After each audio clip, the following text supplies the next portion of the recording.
Pronto.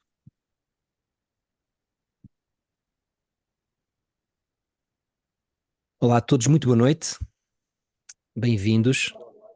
Vamos à nossa masterclass de hoje. Vou mutar-vos a todos. Entretanto, quem quiser falar pode desmutar-se, está bem? Carregando no microfonezinho onde diz áudio e pode-se desmutar e fazer e podemos nos ver. Pronto.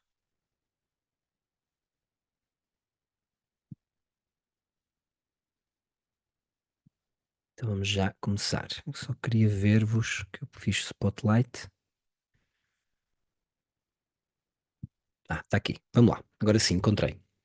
Boa noite a todos. Agora, formalmente, olá a todos. E vamos iniciar então este tema, que é um tema muito interessante, que é como nos posicionar perante. Como é que é mesmo o tema?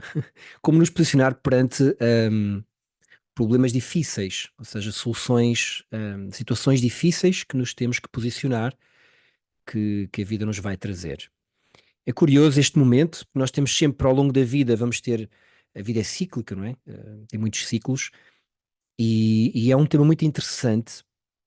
Não é, é óbvio, mas não é assim tão intuitivo e que nós às vezes caímos nessa, escorregamos quando temos problemas difíceis para resolver. Então vamos lá. Qualquer problema, ou seja, qualquer conflito que exista, seja uma situação difícil de resolver, seja um conflito normal do nosso dia a dia, ele parte sempre como se posicionar na tomada de decisões difíceis. Essas decisões difíceis não têm que ser às vezes decidir nada. Muitas vezes é apenas como me posicionar perante uma circunstância que é engenhosa, não é assim óbvia. E vamos falar já sobre que tipos de situações que podem ocorrer e como normalmente funcionam, normalmente como é que funcionam as decisões difíceis. Mas sempre há um conflito, ou seja, quando há uma decisão difícil, há sempre, na percepção interna dessa decisão, normalmente há um conflito, nem que seja um conflito de decisões, um conflito, opto pela solução A, pela solução B, pela solução C. Como é que eu me vou posicionar perante esta situação que é um pouco desconfortável, eventualmente? Normalmente as decisões difíceis, normalmente, diria na grande maioria, elas vão acarretar emoções, um conflito. E normalmente os conflitos também acarretam emoções, conflitos internos ou com os outros, não importa. Então nós temos que começar pelo princípio, que é qualquer situação difícil que nós tenhamos, nós sabemos, todos devem saber aquela máxima, as decisões devem ser tomadas, não devem ser tomadas nem quando estamos emocionalizados. Ou seja, estou muito feliz, estou radiante com esta minha nova namorada, vou tomar uma decisão. Não é o melhor momento, porque estou demasiado emocionalizado, estou demasiado envolvido, estou muito alegre, estou muito feliz. Ou estou deprimido, estou muito triste, vou tomar uma decisão quando estou muito emocionalizado. As decisões não são eficazes quando eu estou emocionalizado. Então, quando falamos de decisões difíceis, e até vou-vos perguntar já, se vocês conseguirem identificar decisões difíceis que vocês tenham hoje em dia, ou que tiveram no passado, ou ainda que podem não ter tido, mas que pode ser uma ameaça. Ou seja, há ameaças que podem ocorrer e que se podem tornar decisões difíceis. Essas decisões acarretam uma gestão emocional. A gestão emocional, como vocês sabem, as emoções, isto não é um curso de emoções, mas é importante falar nelas, porque qualquer decisão, imagina, uma decisão difícil exige uma ponderação de extremo bom senso. Uma ponderação, um nível de sabedoria para me posicionar na forma correta, na quantidade correta, para otimizar aquilo que muitas vezes não tem ótimo.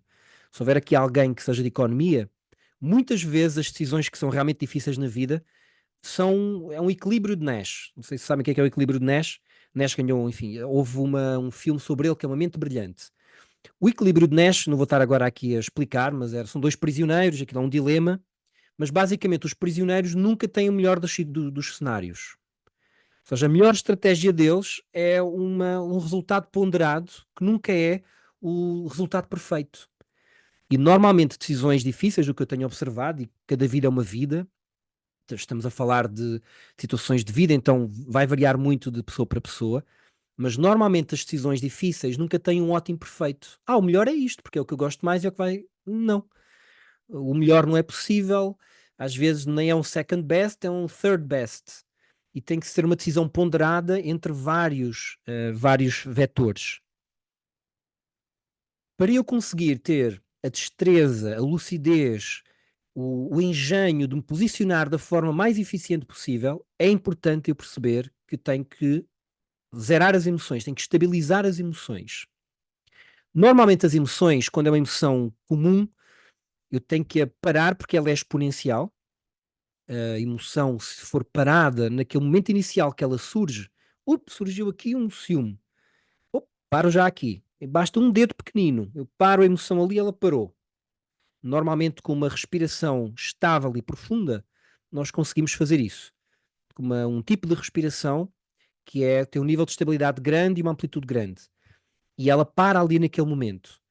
Não resolve nada, mas faz com que ela não escale rapidamente. E aí eu tenho que inverter a emoção para outra emoção leve, para que ela não me feche as portas da percepção de uma mente mais afiada, de um insight, de uma percepção mais clara. Qual é o grande problema nas decisões difíceis? É que o nível, muitas vezes as decisões difíceis são algo, porque nós as achamos difíceis, que mete em jogo aquilo que é sagrado para nós, mete em jogo algo que é muito relevante para nós, ou, por exemplo, pode envolver injustiças, pode envolver, hum, digamos, situações de hostilidade. Eu sempre me recordo, há uns anos atrás, havia um programa de televisão que se chamava O Juiz Decide. Não, não era O Juiz Decide. Você Decide. Que era, aquilo tinha um mini-filme e aí as pessoas tinham que ligar para o desfecho.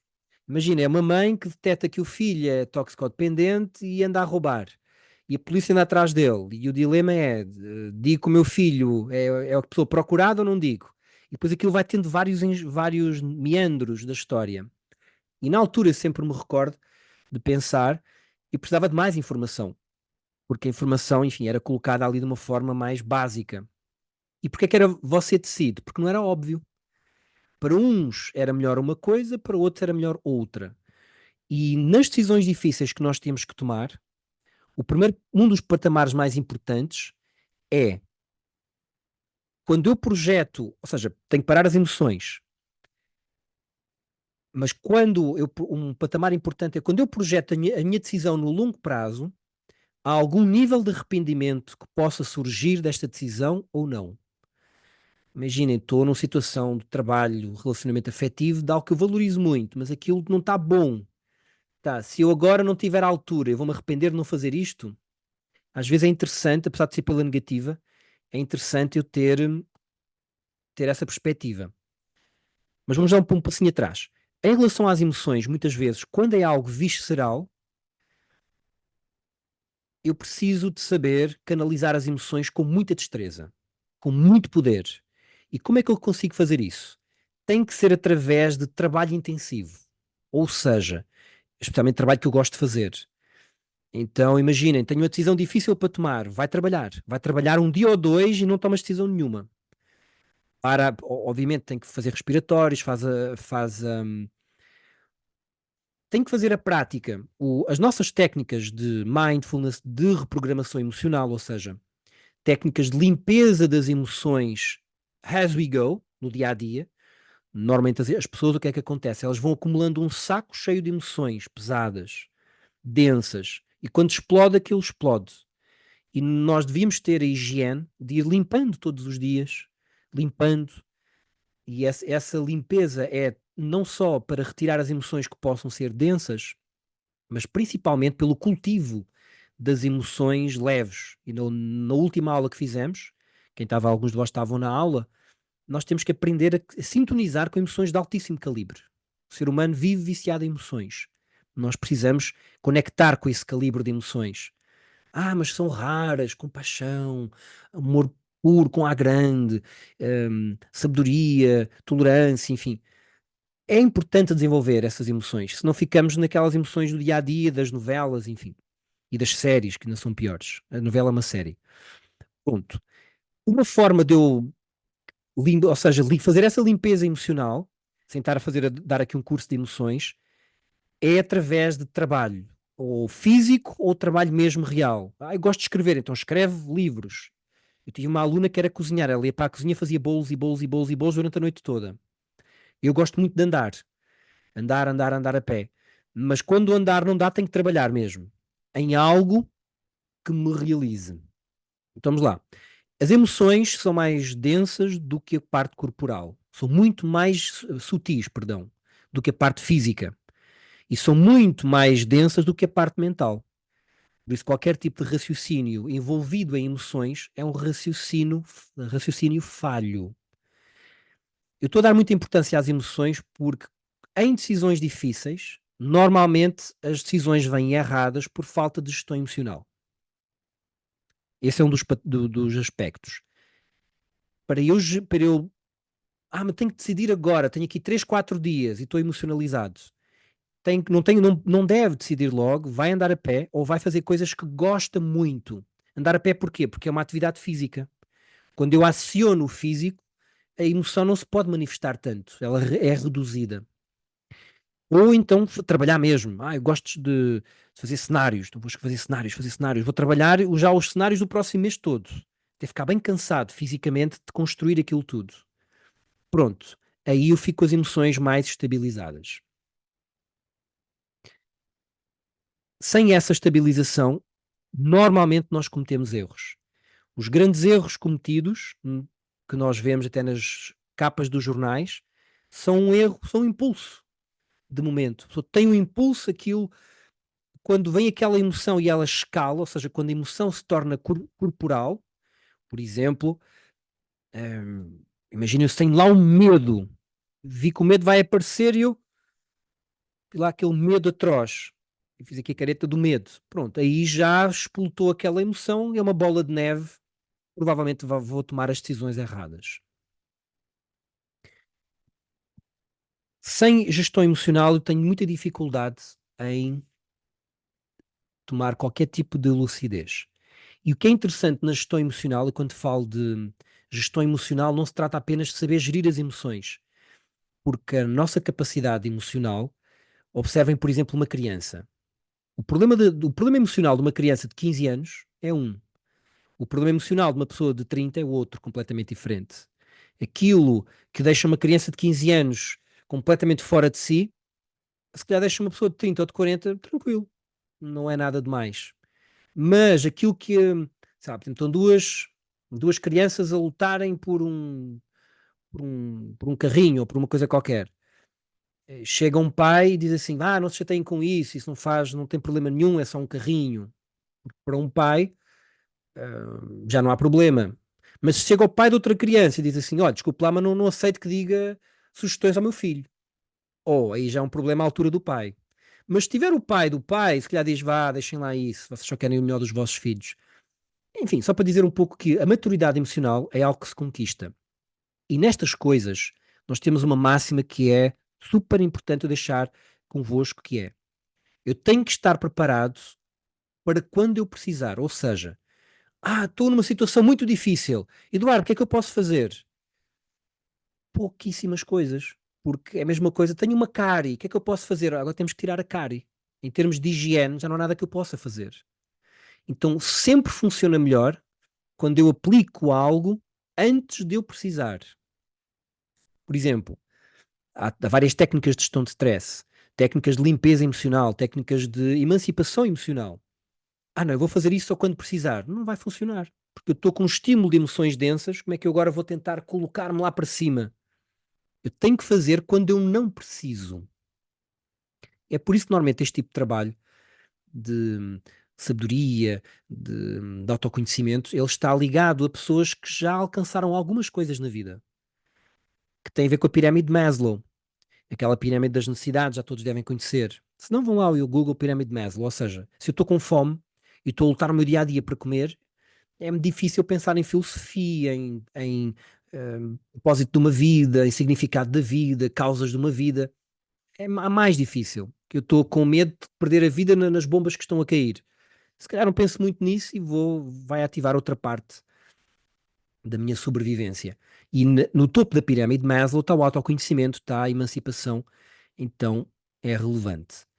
Antes que eu precise, então é algo que eu tenho que ter como rotina de treinar-me em vários aspectos. Um deles é treinar a minha capacidade de oxigenação cerebral, de estabilização emocional, e outro é treinar-me a conectar, digamos assim, em níveis de formas de estar na vida diferenciadas. O que é que eu quero dizer com isto? O grande truque para uma gestão linda das emoções são atos de civilidade. Estou com um problema gravíssimo, saio à rua, vou começar a ajudar a pessoas que eu preciso. Pessoas que precisam de ajuda. Pronto, passou-me logo metade do problema, ou mais de metade. No inglês tem uma felicidade muito interessante, que é o illness. Se vocês verem illness escrito, se eu tirar o I, que é eu, e colocar o nós, dá wellness, que é bem-estar. E isso é bem assim. Muitas vezes a pessoa que está com grandes problemas e está em looping mental, ela está muito voltada sobre o próprio umbigo. Se começarem a cair umas bombas, abrir uma guerra agora, uma terceira guerra mundial, passa-lhe logo metade das coisas. O problema sumiu. É muito interessante. O que é que sumiu? Porque nós estamos muito voltados sobre nós próprios e a nossa consciência ainda não está treinada o suficiente para retirar as fantasias que a sociedade nos vai dando e nós vamos permitindo que elas entrem. Nós já tivemos uma masterclass só das fantasias, eu vou relembrar algumas. A principal há várias, da estabilidade, de achar que a vida tem que ser estável. É uma fantasia de achar que a vida é estável. Não é estável, nunca foi. Todos os dias estamos diferentes, todos os dias estamos um pouco mais velhos, a coisa está sempre a mudar. Às vezes é marginalmente, mas está sempre a mudar. Estabilidade não ocorre mesmo, é pequenos momentos aparentes, mas é uma aparência, é uma fantasia. A fantasia da imortalidade, que nós falámos já também nessa masterclass, que é eu achar que sou imortal. Não é que nós achemos que somos imortais, mas vivemos como se fôssemos.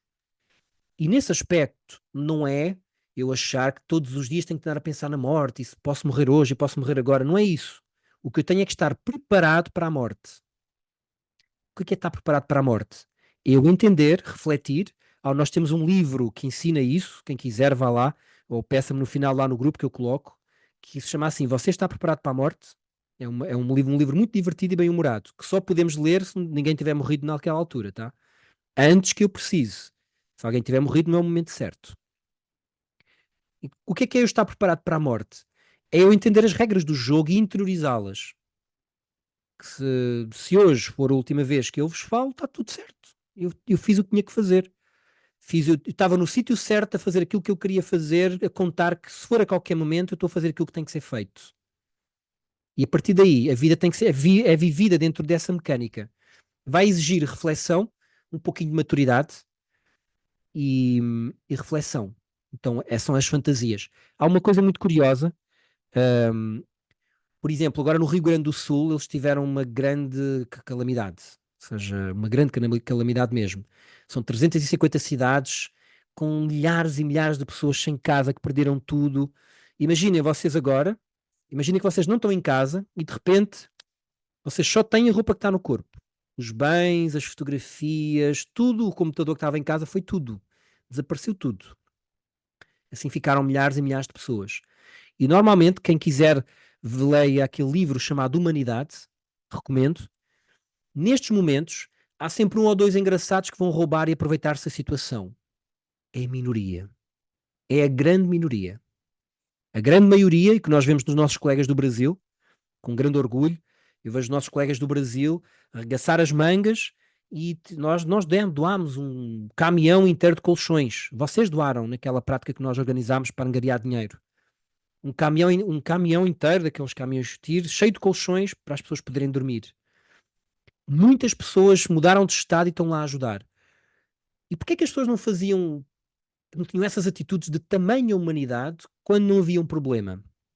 Porque o problema traz ao de cima as fantasias em que as pessoas viviam, que é, olha, aconteceu uma calamidade, a vida deu uma volta tão grande que a fantasia de status, de estabilidade, de parecer aquilo, parecer para os outros, das fantasias do que é o sucesso, caiu tudo por terra e agora vem ao de cima a humanidade. que aconteceu na Primeira Guerra Mundial, aconteceu na Segunda Guerra Mundial, no Blitz, na Segunda Guerra Mundial, foi muito interessante. Saúde mental, não havia, estava tudo vazio, os hospitais de saúde mental. As pessoas ajudavam-se e ficavam estupefactamente e surpreendentemente serenas com as bombas a caírem em Londres, por exemplo. É muito interessante, porque nós tornamos-nos, o melhor de nós vem ao de cima. É caso para dizer, quando nós perdemos esse estímulo, nós tornamos-nos pessoas piores. Ou seja, o melhor do ser humano vem ao de cima, exatamente quando ele, por uma visão aparente de estabilidade, se esquece da sua mortalidade, da sua fragilidade extrema, aí começa a complicar. Pronto, aí enche-se fica mais snob, fica menos, enfim, vocês sabem, o nosso patamar normal na sociedade, ele não é muito, não é tão humano como poderia ser. Mas se houver uma calamidade, aí sim, aí vem ao de cima o melhor de nós. E na nossa perspectiva é pelas fantasias. É porque a pessoa não se toca daquela realidade porque está meio adormecida no conforto do dia a dia, das coisas e da construção 2 mais 2 igual a 4. Agora vou-me reformar, agora vou fazer isto. Ou seja, um planeamento baseado em fantasias. Pronto, vamos lá. Então, esta é a introdução à nossa. Introdução não, faz parte, porque os problemas difíceis, se eu parto de perspectivas erradas, não chego a lado nenhum. Vamos lá. Qualquer percepção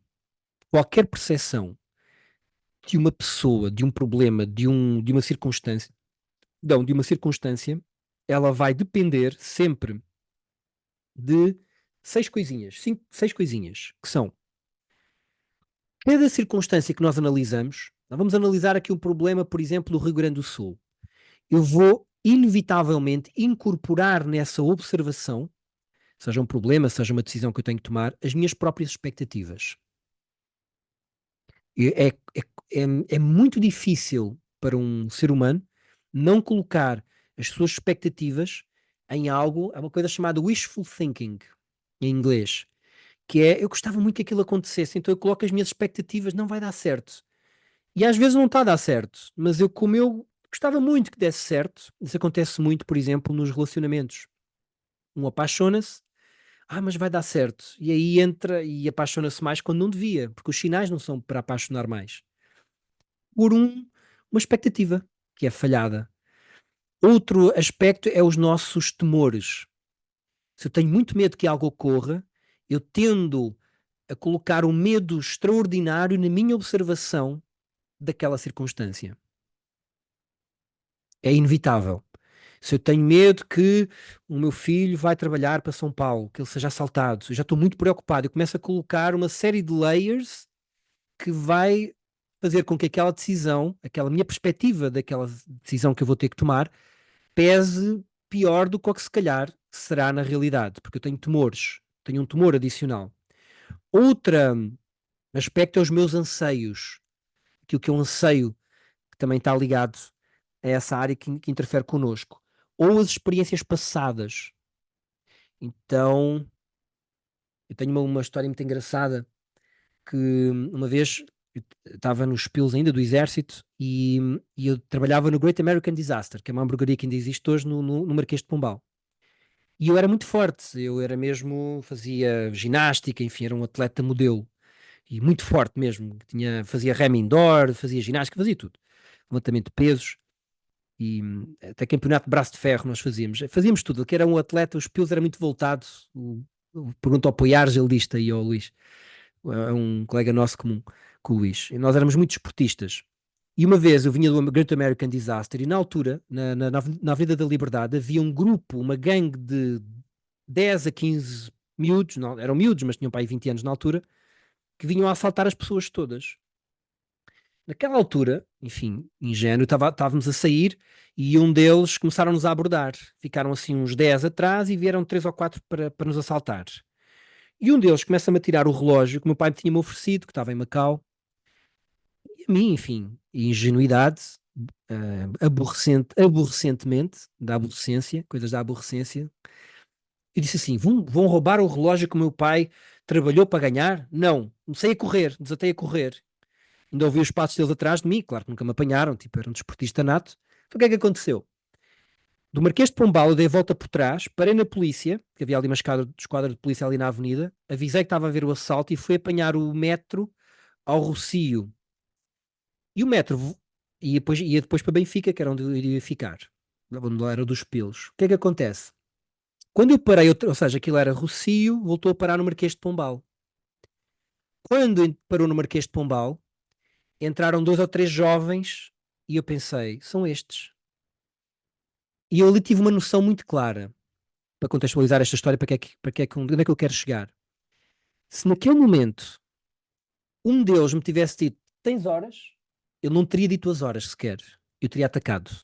Porque imagina, eu estive a fugir de 15 manos atrás de mim, a correr atrás de mim. É uma circunstância de adrenalina máxima, de sobrevivência, que se me apanhassem, certamente iriam-me dar uma tareia. E eu era forte, ou seja, não era propriamente. Eu tinha muita força. Fazia levantamento de peso, powerlifting, enfim, era mesmo um atleta, na altura estava. Era o meu foco, era esse. Na altura, e eram só 2, eu com 2 podia. Com aquela altura eu podia com 2. Se um deles me perguntasse, olha, desculpa lá, assim com um ar mais. Ele não teria tempo. E depois eu cheguei ao espelho e pensei, mas eu podia ter perguntado 2 horas, eu ia cometer um crime de injustiça. Porquê? Porque a minha experiência foi aquela pessoa, a experiência passada, não é? É a experiência passada a interferir na experiência atual. Tive uma namorada que fez não sei o quê. Vem a próxima, já estou a contar que pode fazer o mesmo. Estou a interferir com as experiências passadas nas minhas experiências atuais. Outras coisas são as minhas neuroses, que está a ver com as experiências passadas, mas tem uma guinada mais profunda, que são as neuroses que a pessoa tem. Tem uma neurose de ter ciúmes, ou tem uma neurose de achar que alguma coisa. E também os meus interesses. Eu tenho muito interesse em algo e tendo a ver as coisas por aquela perspectiva. Essas 6, digamos assim, áreas estão em todos os momentos que nós avaliamos, interpretamos algo, estão todos os momentos a interferir, digamos assim, na nossa percepção. E como é que vamos chegar às decisões? Como vocês devem já imaginar, uma decisão qualquer que seja, ela deve ser ditada pelo meu propósito, pelo meu alinhamento de vida, pelos meus valores.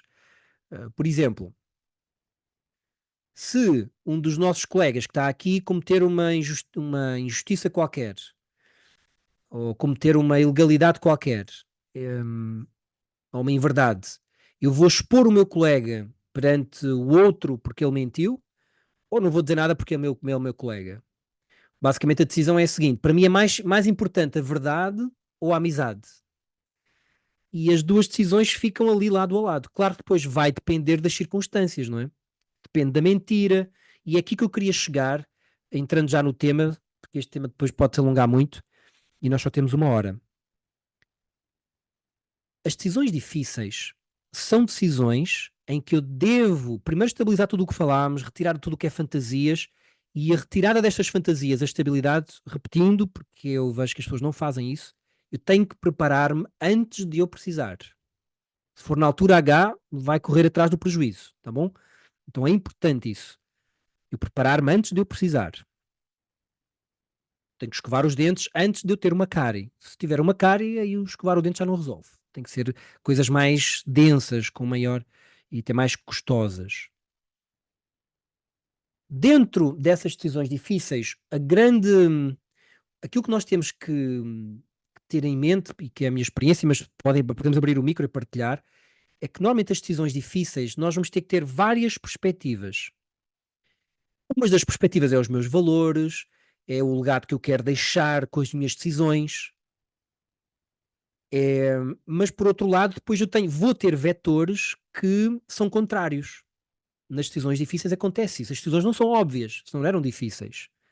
E o que é relevante, bastante relevante, é a análise marginal, digamos assim, em economia, em projetos de investimento, nós fazemos muito isso, que é a análise marginal do projeto, que é marginalmente o projeto, não há uma situação ótima, mas marginalmente o projeto, onde é que ele tem o maior bem comum do projeto?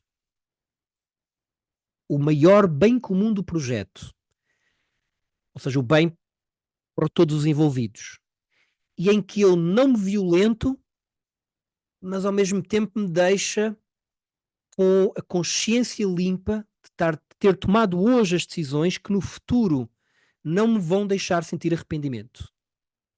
E sem me violentar.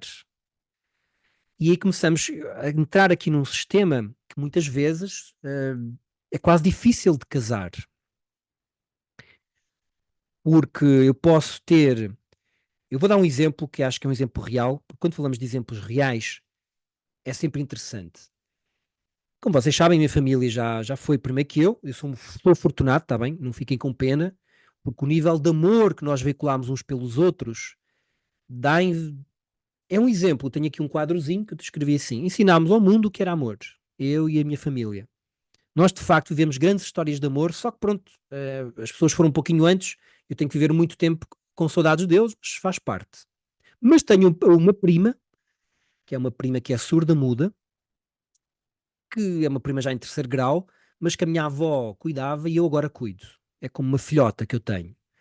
Só que ela está no Parque Natural de Montezinho, no Zeive, que é uma aldeia de 30 habitantes, 35, 40. Quando está cheio tem para aí uns 60. Não tem esgotos canalizados, não tem números de porta e não tem rede de telemóvel. E quando faz mau tempo, falha a luz. E depois temos o Web Summit em Lisboa. Mas é uma aldeia realmente, fica lá inóspita. E ela está sozinha em casa. Eu vou tentar dar as variáveis todas, porque é uma decisão realmente que é uma decisão difícil. Ela está sozinha em casa, tem 80 anos, é surda-muda, e ela devia estar num lar. Só que ela não consegue ir para o lar. Ela tem medo atroz, porque tem a ver com... Ela teve meningite, ficou surda-muda, foi para um colégio quando era menina, batiam-lhe, ela ganhou um medo tal a estar no lar. Quando ela, por exemplo, partiu aqui o fémur, foi institucionalizada um mês para curar do fémur, e a última semana já não comeu. Quando ela saiu, a diretora ficou aliviada por ela ter saído. Ela tem um medo atroz de estar institucionalizada. Então, qual é a minha decisão? Qual é a decisão que eu tenho que tomar? Ou seja, ela não quer ser institucionalizada, mas estar sozinha em casa é um risco. Vir Olha para lá, Pedro, mas Lisboa, Carlos, não está a ver imagem. Não diga? estou a ver imagem. Desculpe, desliga o micro. Eu vou desligar o vosso micro. Ahm, ou seja, trazê-la para Lisboa vai ficar fechada num quarto, em casa, não pode sair para a rua porque pode ser atropelada, né? Porque ela é surda-muda. Na aldeia não tem esse problema, que ali não passam praticamente carros. Instalei câmaras em casa, vou todos os fins de semana atrás dos montes. Antigamente ia de vez em quando era avó, agora tenho que ir praticamente todos os fins de semana. Fim de semana sim, fim de semana não, consoante a minha irmã me ajuda. O que é uma decisão difícil? Porque ela não está bem sozinha em casa. Se cair lá, como caiu há um tempo, topei na câmara, mandei lá o INEM, ela estava sozinha em casa. Surda-muda não pode chamar a atenção. Por outro lado, exige-me um esforço tremendo de estar a viajar para trás dos montes, fazer 7 horas e meia, 8 horas de viagem todos os fins de semana, são 16. É extremamente cansativo. Qual seria o ótimo? Ela era ir para o lar. Para mim, para mim, o ótimo era ela ir para o lar. Para ela também era. Só que os valores generosos dela não lhe permitem ir para o lar. Tá. E ela tem problemas, neste momento, neurológicos, tem medo que a roubem. Passa o tempo a achar, a arrumar, achar que a roubam, achar que a roubam. Tá. E aí começa a ter um nível emocional que começa a ser muito instável. Ou seja, porque é que eu estou a colocar que é uma decisão difícil? Para vos dar o meu equilíbrio, que é um equilíbrio não é ótimo. Eu estou sempre a olhar para as câmaras, sempre a olhar para as câmaras, é uma preocupação. Se ela está bem, se ela está bem. Aí consegui uma vizinha para. Porque o que é que acontece? Eu precisava de lhe dar medicação a sério, só que ela já se esquece da medicação. Então não lhe posso dar medicação para estabilizar as emoções dela, do nível da psiquiatria. Então qual é a linha limite que eu tracei? O médico há 2 anos disse-me: olha, tem que ser institucionalizada. E eu percebi: vai para o lar, não vai deixar de comer, vão ter que a sedar, vai virar um vegetal. Pronto, a vida dela vai mais rápido. Eu pensei, tá, ela ali na aldeia se estressa muitas vezes, mas vai às vizinhas, vai vendo televisão, enfim, vai tendo algum tipo de qualidade de vida, ainda que seja com algumas emoções. E a minha linha de decisão difícil é esta. Eu não quero levá-la a mal, porque acho que aí vai basicamente matá-la, vou ter que ir para o vegetal. É a partir do momento em que as emoções dela ficarem tão desordenadas que já não haja qualidade de vida, esse é o limite para precipitar um outro tipo de solução, basicamente. Mas o que é que me deixa, o que é que pesa, por exemplo, porque é que eu não segui o exemplo do médico, e o exemplo não, a recomendação do médico e institucionalizá-la? Porque ela vai ficar vegetal. E ficar vegetal é uma antítese da vida.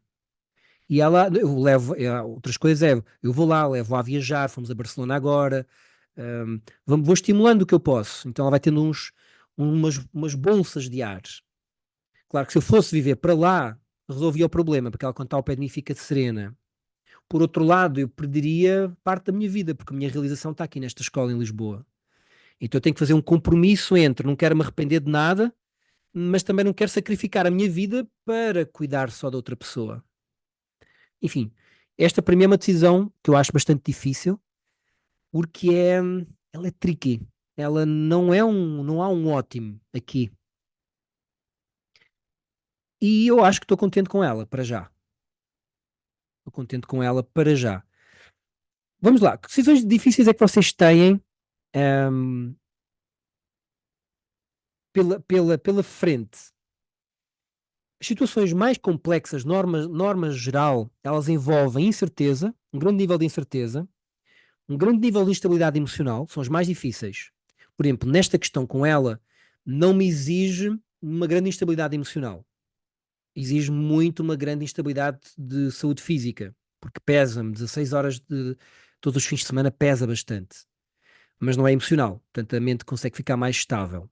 Mas noutro tipo de decisões, eu vou ter uma grande quantidade de incerteza e vou ter ao mesmo tempo uma grande quantidade de instabilidade emocional. Aí fica mais difícil. Se eu juntar sentimento de injustiça, ou seja, uma incerteza aliado a uma injustiça, aliado a uma instabilidade emocional, aí tenho um cocktail que torna-se mais. Imaginem, vocês estão no vosso trabalho, de repente vem um chefe novo e o chefe avalia o vosso trabalho completamente errado, ou seja, com extrema injustiça, coloca o vosso trabalho em jogo para vos despedir e e isso gera-vos uma grande instabilidade, porque do vosso futuro e vocês adoram o vosso trabalho e têm dado imenso à empresa e tinha corrido tudo bem. Mas houve um chefe novo que veio, enganou-se na percepção, achou que, sei lá, que os cenários não são assim, são assado. E se calhar na vossa percepção ele está completamente errado, na vossa percepção pode ser uma injustiça, porque é a vossa percepção e é o melhor que vocês têm, estabilizados. Aí gera-se um caldo mais difícil. Again, como é que eu posso me posicionar? Qual é o legado que eu quero deixar? Ou seja, quanto mais eu sair do momento presente, sair para fora, tipo uma grande angular da minha vida toda, qual é o legado que eu quero deixar com esta decisão? Quanto mais eu tiver a capacidade de ver, em vez de ver um problema, ver um desafio. Tá, qual é o desafio? Primeiro é passar por uma circunstância de alto nível de dificuldade, que me vai dar grande nível de maturidade, vai-me dar experiência e vai-me dar emancipação. Porque normalmente nestas situações as pessoas quebram. Então o facto de pessoa conseguir, abanou, mas dar a volta por cima, vai nos tornar mais fortes. Então conseguir ver desafio no obstáculo e não, pronto, quebrar com o obstáculo. Esse desafio, obviamente, vou ter que estabilizar as emoções com ele, tá bom? Tenho que estabilizar antes para eu conseguir ver isso. E, e conseguir reduzir essa incerteza através dos meus valores, da minha decisão, de que eu não me arrependa, ou seja, eu vou ter que tomar a decisão com a informação que eu tenho agora, sabendo que ela pode estar completamente errada, mas eu vou ter que decidir com base naquilo que eu tenho e assumir as responsabilidades por isso. Por exemplo, sei lá, às vezes há pessoas que se casam com alguém e depois a pessoa demonstra-se que, aliás, vocês conhecem alguém quando se divorciam, não é? Para conhecer mesmo é quando divorcia. Aí vem ao de cima. Porque quando se amavam, havia interesse de lado a lado. O conflito surge quando há uma separação. E aí vem ao de cima o nível, a índole da pessoa. E aí, quando eu estava casado, estava tudo bem. Aí já estou divorciado, a pessoa tenta-me destruir a vida, por exemplo. Quer-me levar para tribunal, ou quero usar os filhos como arma de arremesso. Certo, eu não vi isso antes. Eu, na altura, quando me casei, eu tomei a decisão com a informação que eu tinha. Uma vez mais, eu tenho que estar preparado para tomar as decisões antes de eu necessitar tomá-las. Quanto mais clareza, reflexão, mais astuto, mais sábio eu tiver, melhor. Para não comprar problema, para reduzir a probabilidade de comprar problemas. Agora comprei, agora tenho que me fazer, agora tem que ser. Então agora já estou em tribunal, já estamos já em tribunal a fazer o nosso trajeto. Como é que eu queria ver a situação em tribunal? Como é que eu me queria olhar daqui a uns anos e dizer, olha, eu geri isto desta maneira? Isso é muito importante. E vai ser uma concorrência entre gerir emoções, fazer aquilo que tem que ser feito por convicção, porque as emoções, quando estão estabilizadas, levam-nos a agir por conveniência e por automatismo, e atuar de uma forma que seja elegante, que seja limpa, que seja nobre, se esses forem os seus valores. Ou seja, se os meus valores forem de nobreza, não, mas nobreza não é aquilo, para mim o que é verdade, então tem que agir com base na verdade. Para mim uma coisa sagrada é a verdade, então tem que agir com base na verdade.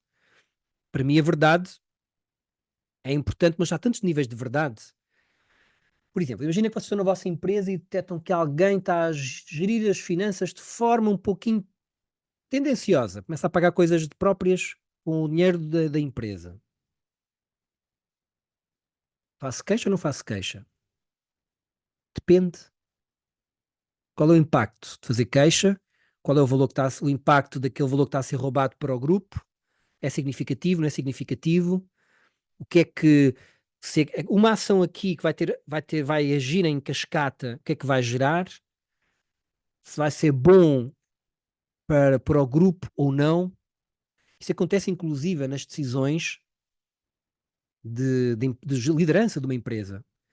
Exemplo, tenho um grupo que estou a gerir, alguém tem um problema, erra num trabalho. Normalmente nós no The Rose Method, nós desvalorizamos os erros de trabalho, os erros técnicos. Nós prestamos muito mais atenção à pessoa, como é que a pessoa se está a sentir e à gestão das pessoas. Se o grupo estiver coeso, pronto, os erros técnicos depois resolvem-se. E muitas vezes nas empresas, apesar de não ser uma situação propriamente difícil, mas toma-se uma decisão, um posicionamento perante uma decisão errada. Dá-se muito mais valor ao erro técnico e não ao cuidado da cultura da empresa, das emoções, do entrosamento, do ensinar pedagogicamente e aprendizagem. Esse é um exemplo. Pronto, vamos lá. Isto era o que queria partilhar convosco. Os cenários alternativos, a análise marginal e os cenários alternativos, para mim, são algo que eu acho importantíssimos em decisões realmente difíceis. E que não é tão intuitivo. Porquê? A nossa mente, ela reage um bocado por instinto. Um bocado não, por instinto. Há uma coisa diferente entre pensar e ter pensamentos. O pensar que estou-me a referir é discernir. É pegar no pensamento e dizer, ok, se isto ocorre, a tendência é que isto aconteça. Mas tem que ser um nível de pensamento, é um discernimento que não é tão 2 mais 2 igual a 4. É mais como se pudéssemos pensar e sentir a circunstância ao mesmo tempo. É quase uma intuição, um feeling. Não, se isto acontece aqui, aquilo que me cheira é que aquilo vai por ali. Até pode ser que não seja, mas a minha percepção é essa. É muito importante e o difícil nas decisões, nestas decisões que eu chamo difíceis, passa aqui o pleonasmo, é que nós conseguirmos decidir por intuição, por insight, e não tanto por 2 mais 2 igual a 4. E se temos emoções, aí fica mais difícil ainda. Então, quando eu digo discernir, não é o discernimento básico, é um discernir do mental mais abstrato, de algo do bem comum, o que é que faz sentido para o bem comum, um pensamento com mais sabedoria. O que é que pode funcionar muito bem para isso? É eu ter um avatar. O que é um avatar? É alguém que preconiza uma série de valores que eu me identifico. Tem lá o Mestre Yoda, por exemplo, lá do Star Wars. O que é que o Mestre Yoda faria aqui? Problema eu vejo, solução encontrarei. Não, aquela coisa lá dele que ele fala daquela maneira engraçada. E é eu encontrar um avatar, o que é que o meu professor de Rose, que faz aquelas coisas geniais, o que é que ele faria na minha circunstância? Ele manteria-se ali seguro, sereno, faria aquilo desta maneira. Pronto, eu vou fazer, vou copiar o modelo. Funciona muito bem. O próprio iniciado diz, decisões difíceis são difíceis. Normalmente não tem um ótimo. Não há um ótimo. O leite está entornado, é remediar as coisas para servir de semente a algo muito positivo. Mal é o nome que damos à semente do bem. Isto é algo que nos custa a entender. E no Rio Grande do Sul aquilo que ocorreu foi mal, foi muito mal. Está a ser uma semente de coisas maravilhosas, sim, no nível de humanidade incrível, o nível de conexão, o nível humano que não poderíamos ver sem aquela calamidade. Então as guerras são boas? Não, não são. E não queremos. Mas é um ciclo da vida que acontece. Então a capacidade de ver o desafio e ver que a seguir ao desafio, como estímulo, a seguir a esta situação difícil, eu vou me tornar alguém com mais orgulho das minhas decisões, saber que não abandonei alguém ou que não me sacrifiquei por algo, enfim, o que quer que seja. E esse sacrificar, por exemplo, houve uma altura que eu estava na pandemia, estava com as duas avós em casa. As duas, tenho até uma fotografia que até pensei em partilhar convosco, mas no caso agora não pus aqui à mão. Que elas partiram a cabeça no mesmo dia, ou seja, uma num dia e no outro no dia a seguir. Eu tenho uma fotografia com elas, as duas com a cabeça partida no mesmo sítio, do lado direito. Foi surreal. E o que é que acontecia nessa altura? Elas não iam sozinhas à casa de banho. E eu comecei a ter problemas de sono, que ainda estou agora a acabar de resolver, atrozes. E eu, passado 2 semanas, eu percebi, notoriamente, pronto, Eduardo, eu vou antes delas, sim. Metias no lar 2 semanas para dormir, para poder pensar. E houve um dia que eu estreiei do lar, voltamos para casa e eu disse, vós, avó, vocês vão ter que ir para o lar. Eu não consigo assim sozinho. E a minha avó disse-me assim, eu não vou para o lar.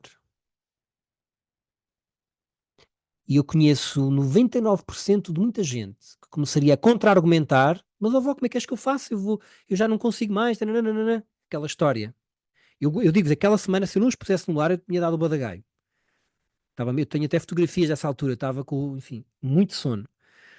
E eu disse, não, aqui já não é amor, o amor já está a entrar na área do sacrifício pessoal. Então metias no lado 1 semana e meia, 2 semanas, para eu dormir e pensar numa solução. Retirei-as do lar e perguntei, vó, vou ter que vos pôr no lar, está a ser difícil para mim. E a minha avó disse, eu não vou para o lar. E ali eu tive um insight muito bonito, que foi, é uma situação extremamente difícil, mas para aquela pessoa que ganhou a vida, produz castanhas, viveu a vida toda, ganhou a vida dela, basicamente. Para ela, ir para o lar eu percebi que era um desígnio dela. Quase que um propósito de vida. Eu não quero ir. É a minha vida, eu não quero ir. A menos que seja forçosamente obrigatório, eu não ia pô-la lá. Eu percebi isso. Para ela era algo quase inegociável. Não, eu não quero ir. Eu não quero mesmo. Aí eu pensei, tá bom, então não vamos. Quanto dinheiro é que ela tem? Tem 70 mil euros, 80 mil euros. Quanto dinheiro é que isso dá? Dá 1 ano e meio de uma pessoa em casa a cuidar dela 24 horas, porque senão eu vou falecer, então não dá. E tomámos essa decisão, eu e a Sheila. Ou seja, herdamos de zero, não o dinheiro não é nosso, o dinheiro é dela, portanto, o facto de eu estar a contar que ficava para nós é uma prepotência, porque o dinheiro é dela. Então, se ela não quer ir para o lar, então gaste o dinheiro dela. Quando não houver mais, pronto, aí temos que ver, na altura vamos ver a decisão que vamos tomar na altura. E resultou. Ou seja, o facto de nós termos guinado à direita, apareceu uma outra pessoa, até que não foi aquele dinheiro que nós estávamos à espera, que permitiu que elas morreram as duas, morreram no hospital, mas morreram até o último, tiveram até o último momento em casa. Que houve essa tomada, eu orgulho-me disso, nós tomámos a decisão certa. Que tivemos a lucidez de pensar o que é importante para elas, para o propósito delas, é isto. O objetivo delas era estar ali. Então, mas a solução só foi liberada depois que nós tomámos a decisão. Então, olha, vamos limpar aqui um valor tremendo de dinheiro, o que é o que faz sentido, é o que valoriza mais a vida. E alguém diria, tá, mas depois de 1 ano e meio, Outra coisa que estou a partilhar convosco, se alguém quiser partilhar, enfim, certamente a Fernanda tem histórias para partilhar aqui, que eu conheço uma parte da história dela, a Del também, mas a coisa que eu tenho que partilhar é, muitas vezes, fazer muitos planos para a frente, não faça muitos. Nós temos que ir discernir lá para a frente. Mas às vezes, nós morremos antes dos planos se concretizarem. Tem muita coisa aí no meio. Então nós temos que ir pensando em alternativas, ou seja, temos que estar preparados, mas sem pôr demasiado o carro à frente dos bois. Então não é viver só o dia a dia, tá? Tem que estar preparado, mas tem que saber que a vida dá muitas voltas.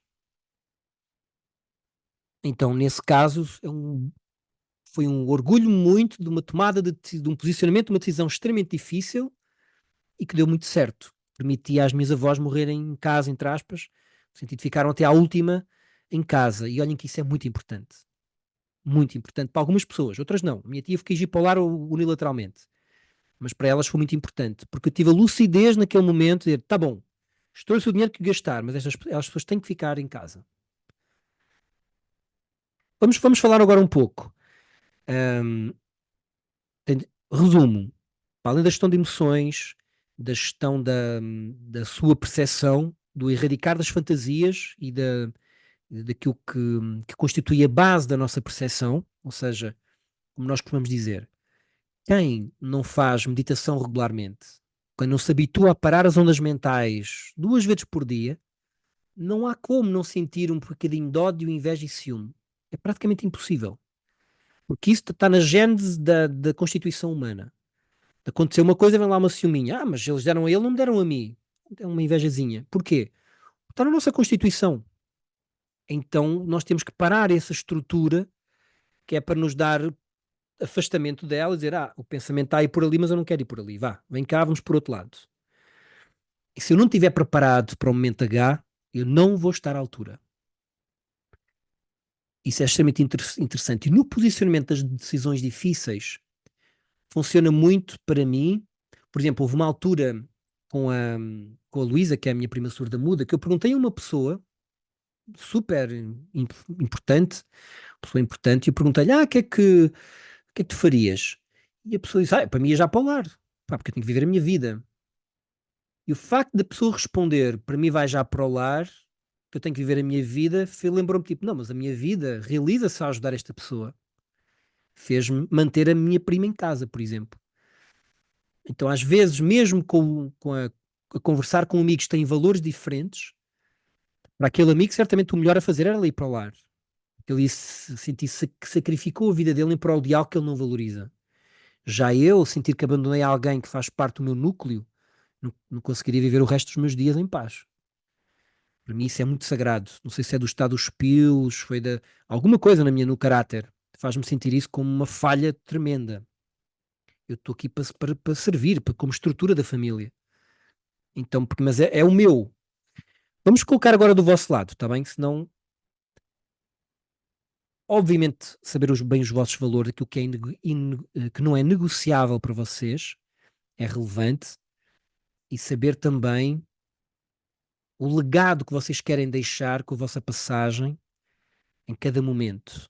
Isso, para mim, até hoje, quando tive que tomar decisões, eu não sou novo, mas as decisões que eu tive que tomar, mas como estamos junto com o método, tem sempre uma grande aprendizagem alavancada. Foi isso que me permitiu tomar boas decisões. Mesmo, por exemplo, quando eu entrei na minha profissão atual, que é esta, eu estava no mestrado, Economia Monetária e Financeira, tinha um gabinete espelhado ali para a Rodrigues Sampaio. Eu estava super bem. Eu hoje em dia tinha a vida feita. Aquilo, enfim, era só continuar, manter-me, não fazer nada muito errado e a coisa funcionaria. E eu, quando vim para a minha profissão nova, artística, houve ali passado 10 anos que, se eu olhasse para a minha profissão, eu diria: fui um falhanço. Eu mudei de profissão e falhei. Não consegui. Não consegui mesmo. Estava com dívidas, não estava a conseguir ganhar dinheiro, não estava a conseguir estabilizar-me. Estava com muitas dificuldades. E eu agora fiz 20 anos, 22 anos de prática e 19 de ensino. No outro dia até perguntei aos alunos, fiz até um inquérito, olha, até que ponto o facto de eu ser professor valeu a pena? E hoje em dia sei que valeu muito a pena. Mas naquele momento, passado 10 anos, eu olhava para todo lado e dizia, não está a valer a pena. Parecia que, ou seja, eu via montes de aspectos, vetores, que não valeu a pena. Mas aí vem aquilo que eu falei, que parece que às vezes é conversa fiada, mas não é. Qual é a minha causa qual é a causa na vida? Eu quero ajudar, quero contribuir, ajudar não, mas quero contribuir para as pessoas para que elas se emancipem. Dar instrumentos, ensinar, trazer conhecimento dos antigos, extremamente cifrado, poderoso, e partilhá-lo de uma forma bonita com as pessoas. Porque às vezes não. Este conhecimento não é assim tão comum. E, e isso manteve-me. Apesar de tudo, olhar à minha volta e dizer: não, isto foi um fracasso, realmente não está a funcionar. Mas foi isso que me manteve e valeu super a pena. Nesse aspecto foi. Então, muitas vezes, saber o legado que nós queremos deixar e fazer aquilo que, mesmo que não consigamos, eu não faria outra coisa senão isto. Tenho que trabalhar na área artística. Não deu. Pá, não faz mal. Era aqui que eu tinha que dar. Não deu, mas eu fiz o que tinha que fazer. Isso é um nível de. É como na guerra. Não ganhámos a guerra. Tá bom, mas eu fui lá e fiz a minha parte. Eu bati-me. E é aquela história. E às vezes é mais importante as pessoas que estavam ao nosso lado na guerra, o trajeto que fizemos na guerra, do que propriamente se ganhámos ou perdemos. Na nossa vida é igual. É muito assim. Então, essa visão de legado, subir um patamar acima, como é que eu me posso emancipar, isso é muito importante. É, claro, e os problemas difíceis, imagina, o meu legado está ligado à criatividade, mas eu tenho quase 60 anos, vou virar general daqui a um ano, fiz toda a vida militar, que foi um aluno nosso que nós tivemos que tinha um dilema semelhante, ele era, ele era responsável, era comandante de GNR, é ainda, uma zona importante do país, só que ele é um homem da ação, só que a GNR hoje em dia não é propriamente uma coisa da ação, é uma coisa mais administrativa e tal, e ele é mesmo da ação mesmo, a ação. E pronto. E fazer o quê? É uma decisão difícil porque eu não pode pegar agora numa carreira e meter no lixo. Então ele tem que ser ativado por hobbies, que era o que eu fazia. Eu passava o dia inteiro a preparar-se para subir os picos da Europa, e, enfim, essas coisas. Então tem que haver alguma mestria em sabermos ativar a nossa vida. Vamos lá. Que problemas difíceis hum, vocês já se posicionaram, ou alguma partilha que vocês queiram, de decisões que foram difíceis e que vocês viram isto, se isto que eu falei hoje se fez sentido para vocês? Ou seja, às vezes senti na pele, ok, isto tem que ser feito, mas o meu corpo está a quebrar aqui de um lado, mas isto tem que ser feito. Porque senão eu não vou ficar bem comigo e no final correr tudo bem. Imagino, por exemplo, a Fernanda passou, que eu sei da história, ou seja, são coisas fortes, pesadas às vezes, com sacrifícios pessoais, mas têm que ser feitas. Têm que ser feitas. Não há outra alternativa. Ou não. Noutros casos, teriam que ser feitos de outra maneira. Mas é aquela fibra de dizer, está difícil, está, mas é o ponto em que eu estou, não sai daqui nem um milímetro. Aí nós ganhamos estaleca. Estaleca no sentido, o que é estaleca? Ganhamos maturidade, ganhamos sabedoria. Sabedoria é a capacidade de ter bom senso, de retirar as fantasias que têm que ser retiradas e de eu tomar as decisões que têm que ser tomadas numa perspectiva de longo prazo, ou seja, de grande angular, numa perspectiva do melhor para o bem comum. É isso. Se alguém quiser até dar exemplos de questões que tenha vivenciado decisões difíceis ou de algumas vezes que não esteve bem também, por exemplo, é interessante, ou que teve muito bem e como é que resolveu a situação, ou eu assisti já, por exemplo, a alguns colegas que hoje, com mais maturidade, eu percebi, já percebo até, foram frutos de alto nível de injustiça, mas um nível de injustiça tremendo. E praticamente destruíram a vida da pessoa durante 1 ou 2 anos. E a pessoa conseguiu e aquilo passou e virou. Conseguiu ultrapassar, por exemplo, o processo todo. E hoje, visto, consigo entender. Na altura, eu tive até, em algum destes casos que estou a referir, eu até tinha uma perspectiva diferente na altura, mas agora com mais distância eu percebo que foram mesmo injustiças tremendas. Uma justiça mesmo, coisas gravíssimas até. Gravíssimas. Mas foram cometidas. Foram cometidas. E a pessoa geriu, uma pessoa muito ligada à autossuperação, que a autossuperação é uma coisa muito importante para essas pessoas e que o manteve ali na sobrevivência e foi andando, andando, andando. Quando virou o ciclo, a pessoa ficou na moto de cima, está aí, virou. E nós sempre vamos estar. Se está muito bom agora, prepare-se. A vida é cíclica.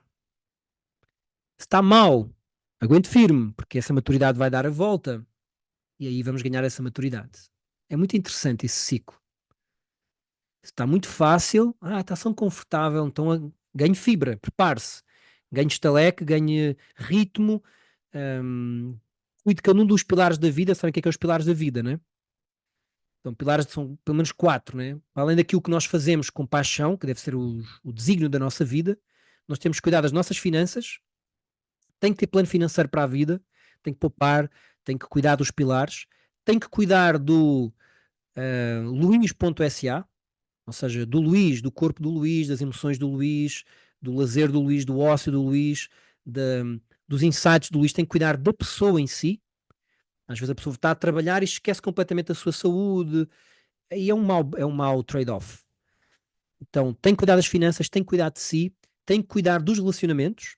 A vida é baseada nos relacionamentos, tem que cultivar os relacionamentos e tem que cuidar da sua carreira. Ou seja, a carreira tem princípio, meio e fim. Eu tenho que preparar a minha carreira, ter cuidar dela, dar as guinadas têm que ser dadas. E esses 4 pilares nós temos que estar sempre a trabalhar sobre eles. Um que está ligado a mim, à minha saúde, às minhas emoções, saúde no sentido geral, no sentido abrangente, como a Organização Mundial de Saúde a vê. Então, esses 4 pilares estarem bem cuidados, porque se está tão confortável, meia volta há de vir qualquer coisa que não é tão boa a seguir, eventual. Se vier, eu estou preparado, porque os meus 4 pilares estão bem seguros. E, claro, desenvolver os insights para eu farejar as coisas um pouco mais adiante, que isso ajuda bastante. Na realidade, os insights, eles ajudam muito pouco. A maior parte dos insights, a pessoa não pode fazer nada com aquilo.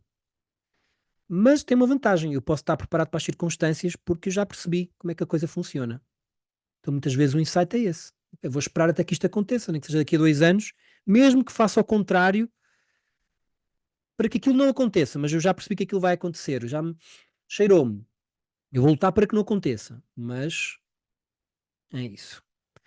Uma vez mais, o wishful thinking, aquelas 6 perturbações da percepção, muitas vezes ajudam-nos a não levar o insight a sério. Tá bom? Tem que fazer aquela diferenciação entre insight e pensamento, que nós falamos noutras masterclasses.